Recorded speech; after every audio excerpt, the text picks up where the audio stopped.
Je pense que le mot-clé ici est l'incertitude. Il existe une incertitude quant à l'orientation de la politique, au timing de la mise en œuvre de cette politique et finalement quant à l'ampleur des mesures de relance budgétaire qui devraient être mises en œuvre.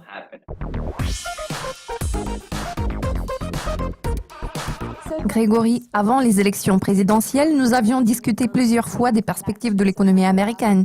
Maintenant, la situation s'est clarifiée. Donald Trump a été élu président. Vos prévisions sur l'économie américaine ont-elles changé depuis lors? À l'heure actuelle, les perspectives de croissance du PIB américain semblent être un peu plus optimistes que nous ne l'avions pensé avant les élections. Cela est partiellement fondé sur l'hypothèse selon laquelle l'administration Trump pourrait lancer un plan de relance budgétaire d'environ 1,2 billion de dollars au cours de la prochaine décennie.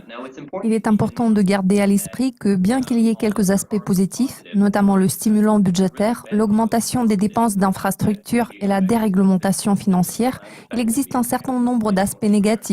Je parle notamment du protectionnisme, de l'isolationnisme et de l'adoption d'une position anti-immigration. Les éléments sus-mentionnés pourraient porter un dur coup à l'activité économique, ce qui alimente l'incertitude des entreprises. Il ne serait pas exagéré de dire que le rythme de croissance pourrait s'établir à environ 2,3% en 2017 pour passer à 2,5-2,6% en 2018. Selon les prévisions établies par Oxford Economics, les dépenses budgétaires pourraient être augmentées à environ 1,2 billion de dollars. Supposons que ce soit le cas. Quel en sera l'impact sur l'économie américaine? En toute logique, ces mesures de relance budgétaire sont censées donner un élan important à l'économie américaine. Selon nos prévisions, près de 200 milliards du chiffre total d'1,2 billion de dollars devraient être lancés au cours des 18 premiers mois du mandat de Trump. En d'autres termes, les mesures de relance budgétaire sont susceptibles de représenter environ 1% du PIB américain. Il s'agit d'un chiffre non négligeable. C'est pour cette raison que nous envisageons une croissance d'environ 2,5-3% d'ici fin 2017, début 2018. Ces mesures auront inévitablement des répercussions sur le déficit budgétaire fédéral. Nous nous attendons à ce que le déficit budgétaire s'accroisse de plus de 50% à partir de la barre de 3% du PIB pour s'établir aux environs de 4,5-5% d'ici 2018. Sans aucun doute, cela va avoir des conséquences en termes de déficit fédéral. Cela est tout à fait probable à condition que Donald Trump soit décidé à atteindre la cible de croissance de 3%.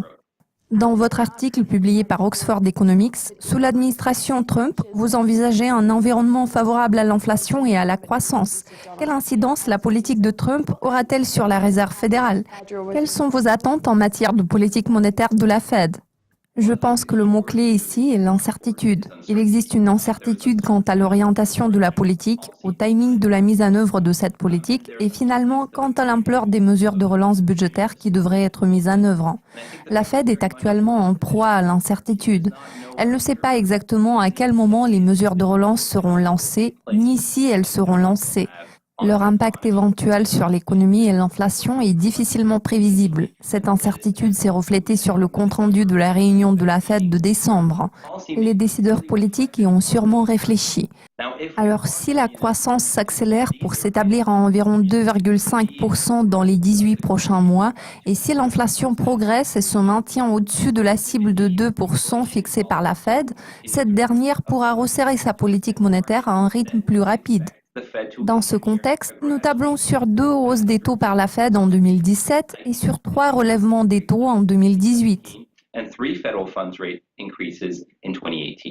Fantastique. Donc l'incertitude est vraiment le mot-clé ici. Merci beaucoup de nous avoir rejoints sur Skype, Grégory. Merci. Merci de votre attention. Si vous avez apprécié cette vidéo, n'hésitez pas à cliquer sur j'aime et à laisser vos commentaires sur notre site.